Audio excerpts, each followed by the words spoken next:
JBS presents a television exclusive, The Dershow with Alan Dershowitz.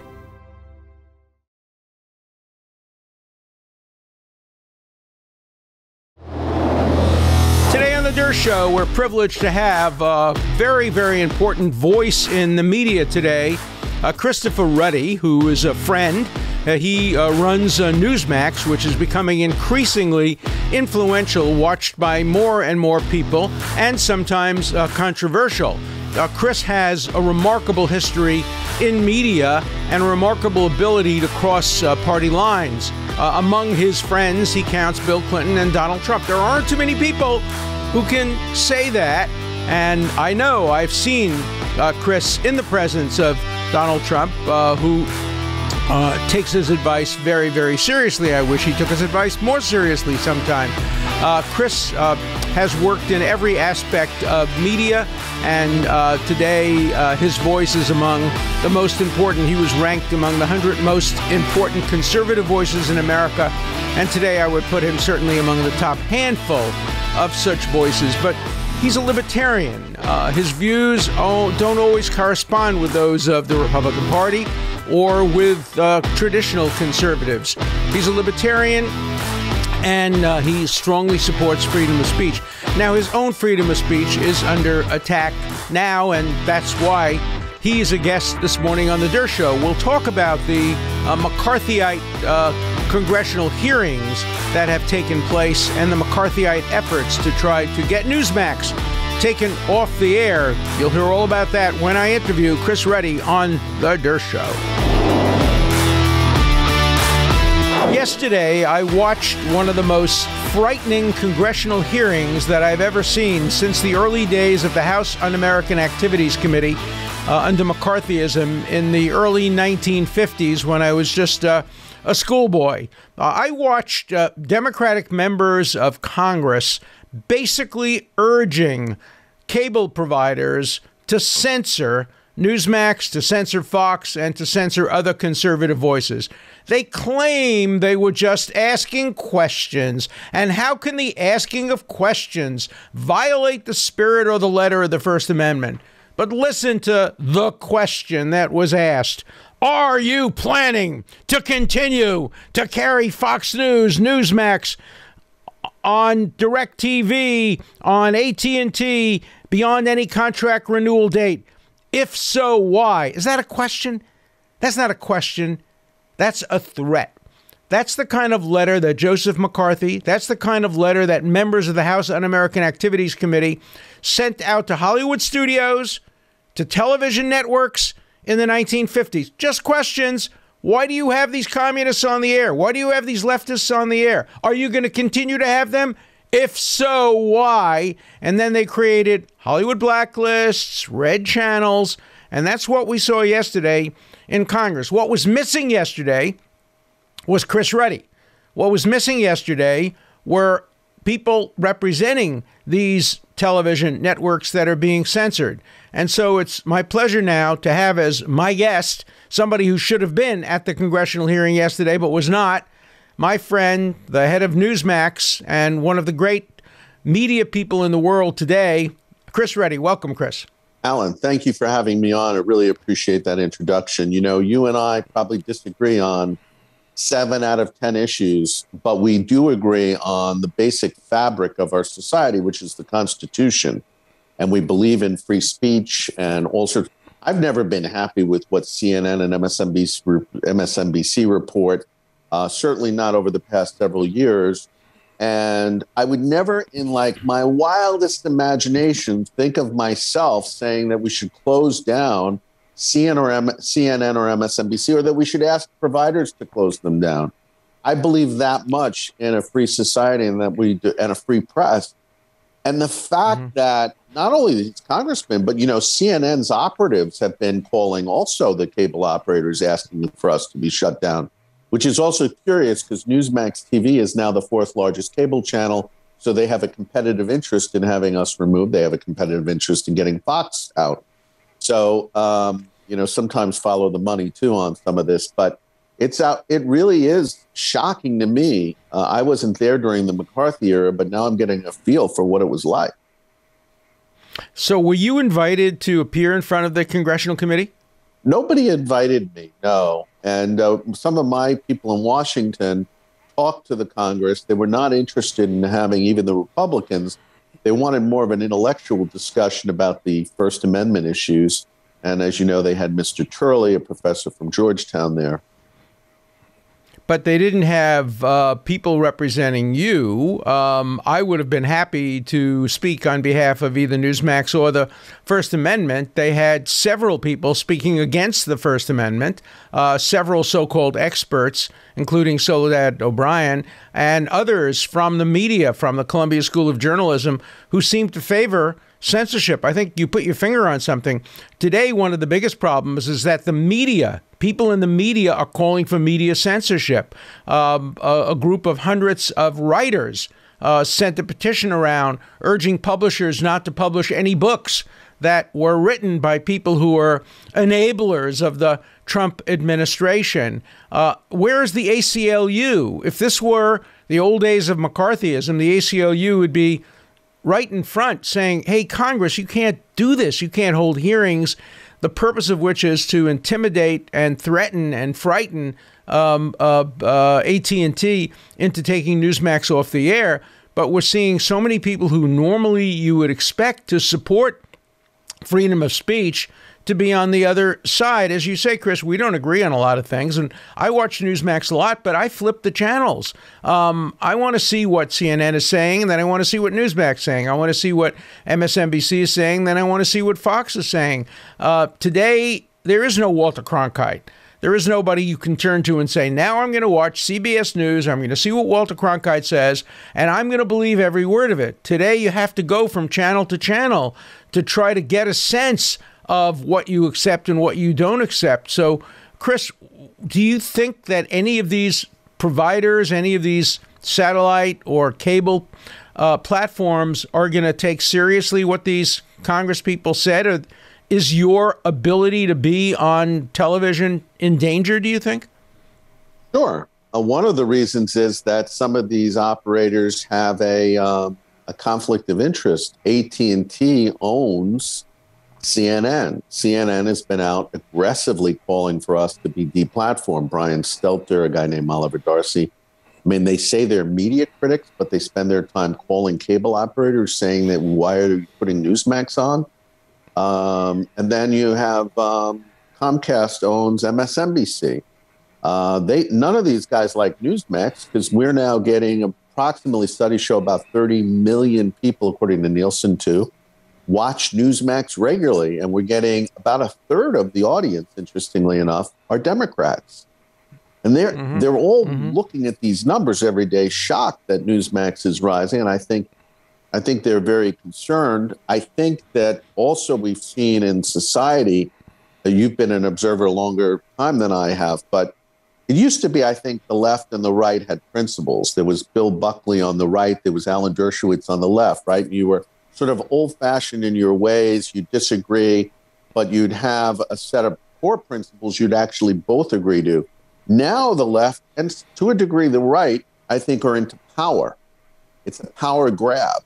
What we saw in Congress and the House was a decision that some of them have made that they're going to just destroy and put out of business their opponents. And I think that's a big turn, and that some people in the major media, I think it was really disturbing. Some people in the major media, some people in Congress agree with that effort, and that there was not pushback from the New York Times editorial page. The Wall Street Journal criticized it. The Washington Post. And nobody said, hey, wait a minute. You know, you might not like Newsmax, but you really can't say they should be out of business. Yeah, it's free speech for me, but not for thee. But you mentioned something that I was not aware of, and that is that there are conflicts of interest. You call it a conflict of interest. I call it an antitrust violation. If you have people who both own the satellite and cable providers and also decide who gets on television, that creates a real antitrust problem. And if anything ever happens, if any of these providers cancel you, and it can be demonstrated that they get an economic advantage from that through the increasing the viewership on channels that they own, that really does open up the possibility of a significant antitrust suit. Look, we're going to see antitrust suits now in the social media and across a media world. That's a problem, too, because it impacts on the First Amendment. But you can't engage in monopoly practices to keep competitors off the air. So I'm sure you're gearing up for all these kinds of lawsuits that may result in the future from these congressional and other hearings. I know Republicans are also considering having hearings about Section 230, about antitrust laws. So we're going to see a lot more attention paid to these issues. Where do you think it's going, Chris? Well, Alan, it's interesting. There's another bigger conflict that's underway in Congress in the subtext of the hearings yesterday. The two prime movers of closing down Newsmax and One America and Fox are two congressmen. One is Congresswoman Eshoo and Congressman McNerney. They both are from Silicon Valley. They both represent Silicon Valley. It was pointed out to us that, and they make an issue of this in their letter, which they sent out, as you quoted there, one of the questions that they asked the operators. They mentioned that they're really concerned about television and not social media, and that they say that social media is not as big an influence as television is. And they're using some clever stuff, and there's sort of like misinformation on their part. But social media is Facebook and Twitter and LinkedIn and all these other companies that are, I think, guilty of being platforms of massive disinformation. And they're saying, we don't want to talk about that. We want to talk about legacy cable channels like Fox or now Newsmax. So it's interesting. It's definitely, and people in Washington in the know say this is the Democrats are trying to get people off of the social media and onto the cable systems and focusing on Fox, and it's sort of a strategy that they have. And the letter clearly indicates that it is true that most Americans get their information from news on television, but most of that is not cable news, believe it or not. It's local TV news. 70% of Americans get their news from the 6 o'clock news or whatever they get in the local community. And if Congress wants to look at the impact of local news, they should. And there are issues there. But Newsmax has, we're in over 100 million homes right now through cable and through OTT platforms. And Fox is in almost a similar number, et cetera. So, but the bigger impact has always been local news. But again, there's a big conflict, and social media is trying to hide from the 230 issues that people should be looking at. Well, they're not going to be able to hide from it, and there will be attention paid to it. For me, the best quote came from Bill Safire, the great conservative columnist from the New York Times, who said many years ago, every American has the right to complain about what's on television except Uncle Sam. Uncle Sam has no right to complain about what's on television. Uncle Sam is the umpire. Uncle Sam is like the referee in a football game. The referee in a football game doesn't go over to one coach and say, by the way, I don't like the way you're playing your running game. You ought to do more passing.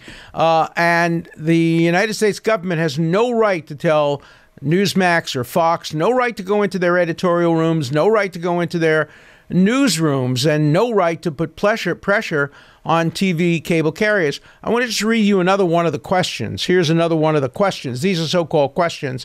And the Congresswoman said, how can you violate the First Amendment if you're just asking questions? Here's the question. Have you taken any adverse actions against Fox News, Newsmax, for using your platform to disseminate disinformation? Is that a question? Have you taken any adverse actions? It's a demand. Take adverse actions against these people. Not a word about CNN. CNN, I have to tell you, I watch a lot of television because I flip the channels. Of all the TV stations, all the cable stations, CNN is absolutely the worst. They doctor tapes. They edit statements. They turn people's statements around. They lie about what people say. I know. I was a victim of that. You recall, Chris, that when I made my statement in front of the Senate last year against the impeachment, I said that if a president engaged in unlawful or illegal or any kind of criminal or criminal type behavior, he could be impeached. They took those words out of my statement. They doctored the edit. They edited the tape and doctored it out. And then they had their paid commentators go on television and say, Dershowitz says a president can't be impeached even if he commits illegal, unlawful, criminal type actions. Exactly the opposite of what I said. And yet you don't hear any of the members of Congress calling CNN to task for that. They do it repeatedly, so it's very selective censorship. One of the things, Chris, that they also are talking about is restoring the fairness doctrine. You remember the fairness doctrine. It grew out of the McCarthy period again and the Cold War, and the Reagan administration abolished it. It required stations like Newsmax, if you present one side of an issue, to present the other side of an issue. Where do you stand on that? I know I have concerns about it because I don't think the government should be making decisions about what's fair. Where do you stand on that, Chris? You know, they had the fairness doctrine. A lot of people thought the media was not all that fair, that it tended to skew, at least the Republicans and the conservatives felt it tended to skew against them. What the media oftentimes is fair. I'll give you an example. MSNBC and CNBC say they're fair and balanced. They have Republican commentators on. Did you know that 80%, 70 or 80%, there was a study done of the folks that the Republican commentators on CNN and MSNBC endorsed Joe Biden for president. So you could hardly say when the exit polls showed 90+% of Republicans voted for Donald Trump, that 70, 80%. What we want is a diverse press. You don't want the government sort of regulating what is fair, what is true, what is false. And I think Reagan, by abolishing that, said, look, the more press and media there is, the better there is. And that's why and I join with liberal friends on this, that want more competition in media. They don't like media conglomerates. Republicans have tended now in recent years to accept these giant media, telecommunication, internet conglomerates. I think they're bad. I think they should be broken up. So I would disagree with some of my Republican friends on that. And, getting back, you mentioned a whole bunch of things about the letter. The Democrats here, what they're really saying is when they say that the satellite companies and the cable companies should start policing the information providers, sort of like calling the phone company and say, there's a lot of misinformation shared by people on the phone. Can you start listening in and interrupting the calls? Do you go to the post office and say, there's a lot of crazy groups that send mail out. Can you start opening the mail and interrupting? You just see absurdity of it. And you don't go to the librarian and say, would you start going through all the books and tell me what's true or not? I keep going back to Jefferson's second inaugural. It's a very short inaugural, and it's online. People should read it because it sounds like today. And basically, and you're familiar with it, he excoriates, most of it's about the media and the press. He says, they have said the most malicious lies about me and my family. They've been nasty. They've been horrible. They're giving defamatory statements. He said, now we could regulate the press. He said, but there's dangers to that. And he said, the really key thing is two things: having a diverse press and an informed citizenry. Now I'm paraphrasing here, educated citizenry that can make decisions. I remember they were saying, well, Facebook had a story that the Pope endorsed Donald Trump, and that must have skewed the election in Catholic area. I mean, ridiculous, right?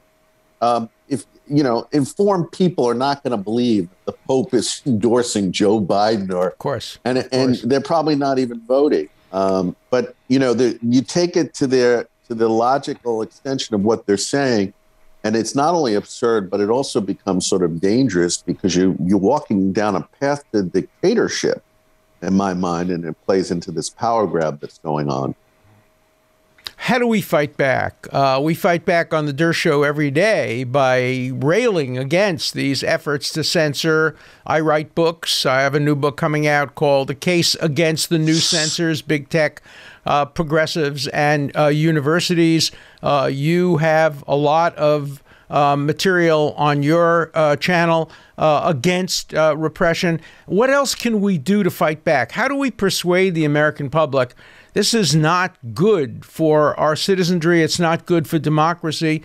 This is not the American way. Jefferson's was the American way. As you know, as you said, Jefferson was attacked repeatedly. People attacked him, ganged up on him. The Sedition Act was directed largely against him and other Jeffersonians, and he abolished it as soon as he got into office. How do we fight back in 2021? So I guess a really big discussion. We should convene a meeting of all the great minds, and starting with you, Alan, discuss it. But, you know, you are very fortunate that you have a microphone and a megaphone, not with one platform, but many, and you're famous and you have the ability to get your word out. A lot of people don't. Think about this group Parler that was cut off and they didn't have any place to go.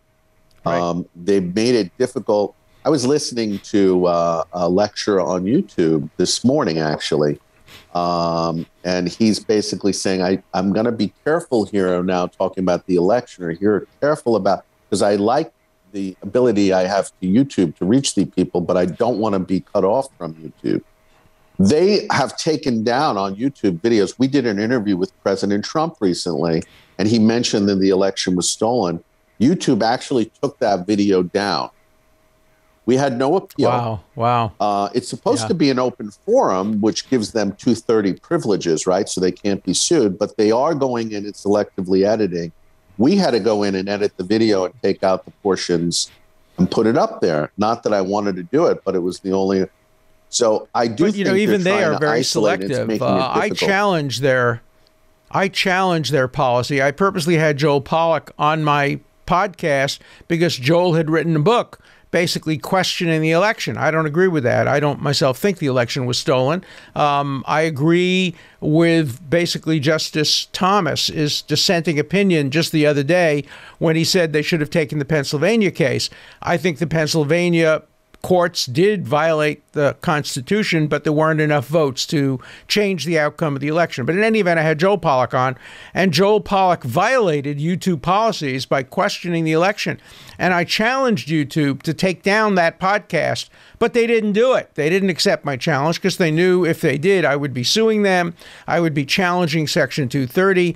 So they go after some people, but not after others. And it's the selective censorship that is probably as troubling as the censorship at all. Chris, I know we're running out of your time. I've always dying to ask you this personal question. I hope you don't mind. You're friendly with both Donald Trump and Bill Clinton. You may be the only person on the face of the earth who can say that. I guess I can say that. I think I'm still friendly with Bill Clinton. I don't know. I haven't spoken to him since I defended President Trump, but I know you're friendly with both of them. How do you manage to do that?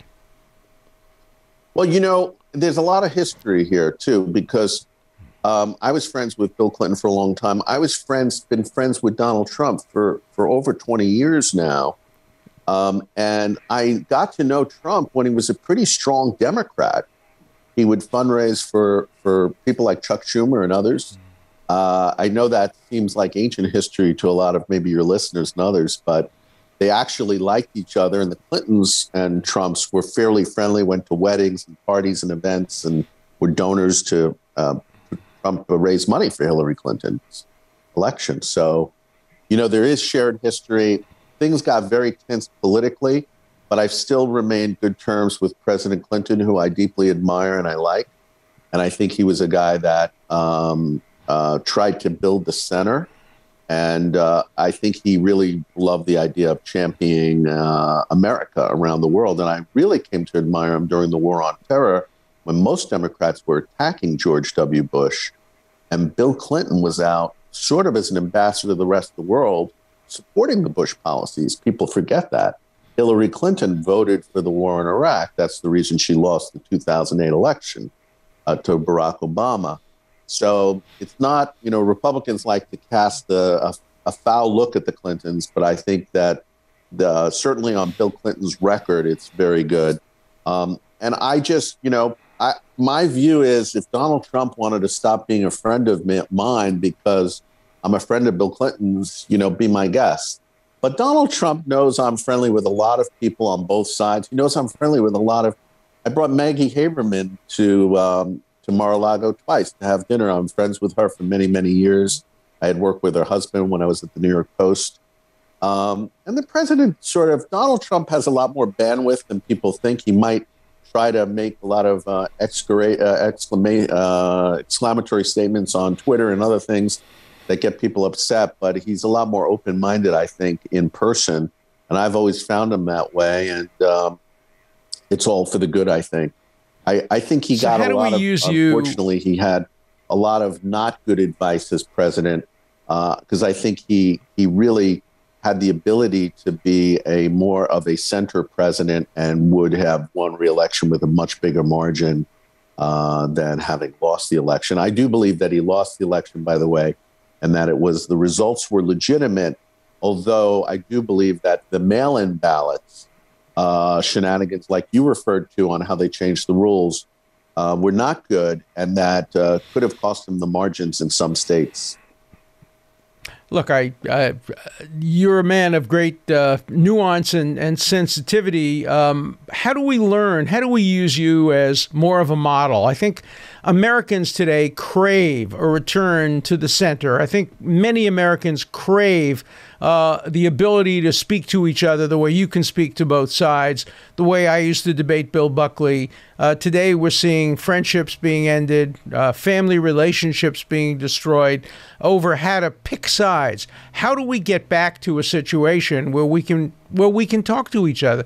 Do you think the Biden administration is going to help do that? Because Biden obviously was a more centrist candidate among the Democrats who were seeking the presidency. He was the most centrist. Do you think that holds a promise of moving us more to the center? I think we dodged a bullet by getting Joe Biden. I mean, imagine if it was Elizabeth Warren, we'd be in a lot of trouble. I think Joe Biden, essentially in his heart of hearts, is a centrist. So I think that's the plus side, but we're not really seeing in a lot of his initial policy decisions. I think his personnel decisions, I've written about this on Newsmax, are pretty good. They're fairly centrist. They're experienced people. Like Merrick Garland, I've always thought pretty highly of him. I think when you see those choices, that's good. But so in answer to your question, Alan, maybe it's from my Catholicism, but, Thomas Aquinas said, you really don't have a virtue until you practice the virtue, and that you need to practice the virtue to actually make it become a virtue. So what that means is that we have to practice proving that we're the center. Like, I can be friendly with Bill Clinton. You can be friendly with Chris Ruddy. We're demonstrating to people that we can actually work together, right? By having this conversation, liberal conservative. That's how we make that happen again. When Joe Biden comes in as president, he says, I really don't want to go after Trump and bring all these things, but he agrees to the impeachment, which doesn't even have a constitutional basis. What is he doing? He's saying, I don't want to practice this virtue that I'm talking about. Bill Clinton, at least, when he went through his impeachment, it was incredible about this guy. They threw everything in the kitchen sink at him, and he kept meeting with Newt Gingrich and the Republicans say, hey, I want to do a deal. Let's do welfare reform. Let's do this. Let's balance the budget. I mean, that's the model that we should be using, where you ignore all this riffraff and political stuff. But I'm not sure that people want to, I mentioned to some Democrat, I said, why doesn't Joe show that he's a little independent? He said, well, he's got a base like you guys got a base, and he wants to appeal to that base. I'm like, we're never going to get out of this mess if everybody's constantly appealing to their base. Well, you talk about virtue, and I want to talk a little bit about courage, because I don't think we see a lot of courage being shown today. For example, on the congressional hearings yesterday, you would think that some libertarian Democrats would have stood up and opposed that. You would think that some libertarian Democrats who believe in the Constitution would have opposed the impeachments, and yet they voted straight down party line because they're terrified about losing their base. And it's very hard today, and I don't think John Kennedy could write a book today called Profiles in Courage that would be more than 4 or 5 pages long. It would be very, very hard to fill such a book, because courage is not a virtue that a lot of people are showing today. You've shown courage over the years. You have confronted your friends. You have confronted the Republicans, the conservatives. I think I've shown courage confronting the Democrats, but I wish there were more people who could show that. I know we have limited amount of time with you, so Chris, I want you to get the last word. Tell us, where do you think we're going from here and what we can do to make America better, other than everybody should watch Newsmax and everybody should read Newsmax. I write op-eds for Newsmax. I love doing that. And tell us what else you think we can do. Alan, I would only qualify saying everyone is watching Newsmax, obviously, and we're talking about it all the time. So it's good that we're in the news. But, courage is, again, another one of those virtues you got to practice. And like I've always been for immigration. I've disagreed with the president on this. I think had he been more pro-immigration, I think securing the border was fine and great. And that had really strong support and makes sense in the post 9/11 world, other reasons. But we need immigrants. We're a country of immigrants. Donald Trump himself is the son of an immigrant, the grandson of immigrants. Mm-hmm. It's insane that the Republican Party is not the party of immigration and legitimate legal immigration. I think they should do a deal with the Democrats. Maybe it's not an 8-year path to citizenship, but a 10-year, we get past two presidentials, restitution. The Democrats throw in protective barriers at the border and not allow everybody coming across like crazy. Mm-hmm. And I think we do a deal. Like, that's a sensible thing. And it's good for everybody and good for the country. And I think we need those type of decisions. The Democrats need to admit Donald Trump closed the air traffic to China under severe criticism. Even Fauci told him not to do it. He's a hero in my book. He did billions of dollars for the vaccine. People thought that it was a waste of money, would take years, and he's already been proven right on those two big decisions. You might not like Donald Trump, the style, but the decisions, I think, were pretty good. We need to start admitting truths, what we like, what we don't like, and what's honest and true to principle. And I think that's going to start bringing us down a path where we can work together and still disagree, but get things done that are good for the country. Look, I have always thought that Donald Trump's biggest mistake was not bringing you into the White House and making you either his chief of staff or one of his high-level political advisors. Your advice to him has always been sound. It was to move a little bit more to the center. If he had listened to you, I think we'd have a different picture of Donald Trump. But he did listen to you sometimes, but I don't think he listened to you enough. Well, you made that crazy suggestion once at a dinner we were at, and I said to the president when he smiled, I said, as you know, the president can't afford my rates. And that was a joke. You would have done it pro bono for the United States. I know that. And it would have been great if you had been his advisor. Just one more point about what you said, how Republicans should support immigration. People tend to forget that the two worst presidents when it came to immigration involving my people were two Democrats, and that is, number one, Franklin Delano Roosevelt. He closed the door. He could have saved millions and millions of lives of Jews. Remember, people forget that Hitler's first goal was to get rid of the Jews of Europe. If somebody else would take them in, he wouldn't have put them in gas chambers and in death camps. And the United States absolutely shut its doors under Franklin Delano Roosevelt. And then Woodrow Wilson was the one who introduced racial quotas to America, keeping out Irish Americans, keeping out Jewish Americans, keeping out Italian Americans, keeping out Greek Americans, imposing all these quotas. So the Democrats have a lot to apologize about in terms of immigration. And I would think both parties ought to get together, because we are a nation of immigrants. All of us are the grandchildren, great-grandchildren, great-great-grandchildren of immigrants. We are what America has been great, is that we have so many people from so many different backgrounds and cultures. So you and I agree with that as well. And I just want to thank you, Chris, for taking time. And how busy you are. You're running a company that is doing amazingly well. And I'm so proud to be affiliated with you as one of your legal analysts. And I really appreciate your coming on my show. And I hope we can together fight against the forces of censorship. As you know, I'm a great admirer of yours, Alan, but also I believe that you are truly what Jack Kennedy wrote about when he talked about a profile in courage. And you've proven that time and time again. And I've always been amazed how much you've been willing to risk your public status, your career, by taking on issues that are not popular, including the defending the president during that wild impeachment thing. So, I mean, my hat is off to you, and I'm trying to follow in your footsteps on trying to speak out on things where I know that it might hurt my base or friends or supporters. I might add that Newsmax is now not only on all the major cable systems in the United States, but we're also free on an app on most Pluto and Zumo, but you can download the Newsmax TV app on your smartphone, and more than 5 million people have done so since Election Day. And that's one way of bypassing the big media and getting a viewpoint that you might not be hearing elsewhere. Well, good. Look, everybody ought to be watching Newsmax, listening to Newsmax, reading Newsmax. Chris, thank you so much for honoring me and honoring the show by your presence, and keep doing great things. Be well. Well, thank you, Alan. I appreciate it. I'll be back on soon.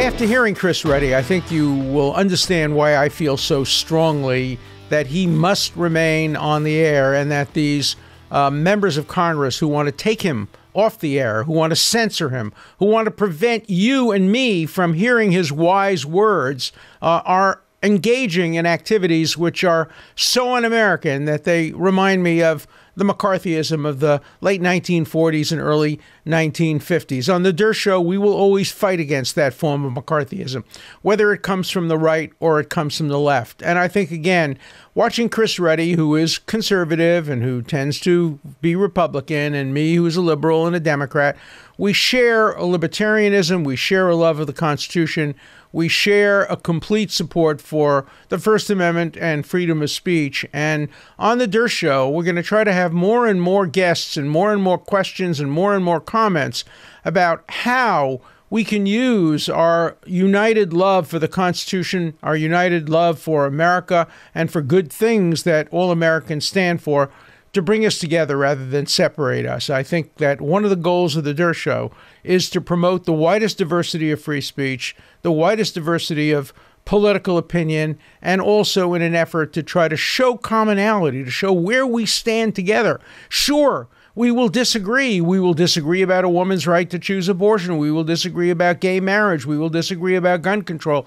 We might disagree about the climate. We might disagree about the election. We might disagree about mail-in ballots. There's room for reasonable disagreement, but we can disagree without being disagreeable. In my conversations with Ruddy, like my old conversations with Bill Buckley, I think show the way toward having reasonable disagreements. And believe it or not, I change my mind sometimes. I have been persuaded by people like Bill Buckley and Chris Ruddy to sometimes change my more liberal views and move closer to conservative views. And I hope I help some people change their views and move closer to the center.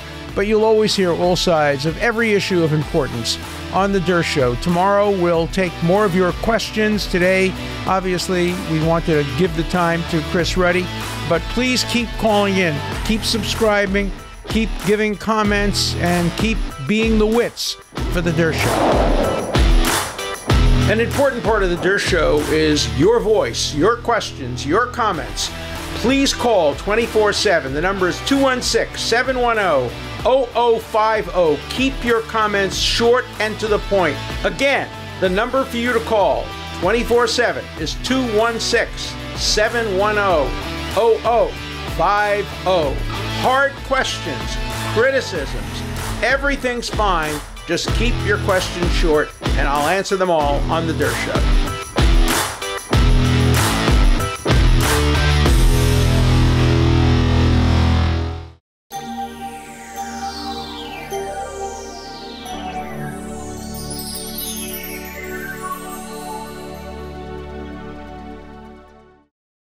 We would be pleased to send a complimentary DVD of this program to anyone who wishes to support JBS with a tax-deductible gift of $36, double high or more. Simply visit the JBS website at jbstv.org and click on the Donate button to make a donation by PayPal or your credit card. And please indicate the program for which you would like a DVD. Or you can send your tax-deductible check to JBS, Post Office Box 360, Stamford, Connecticut 06904. Or you can call the JBS Pledge Line at 833-MY-JBS-TV. That's 833-695-2788. And again, please remember to indicate which program you would like to receive with our compliments. We thank you for your kind support.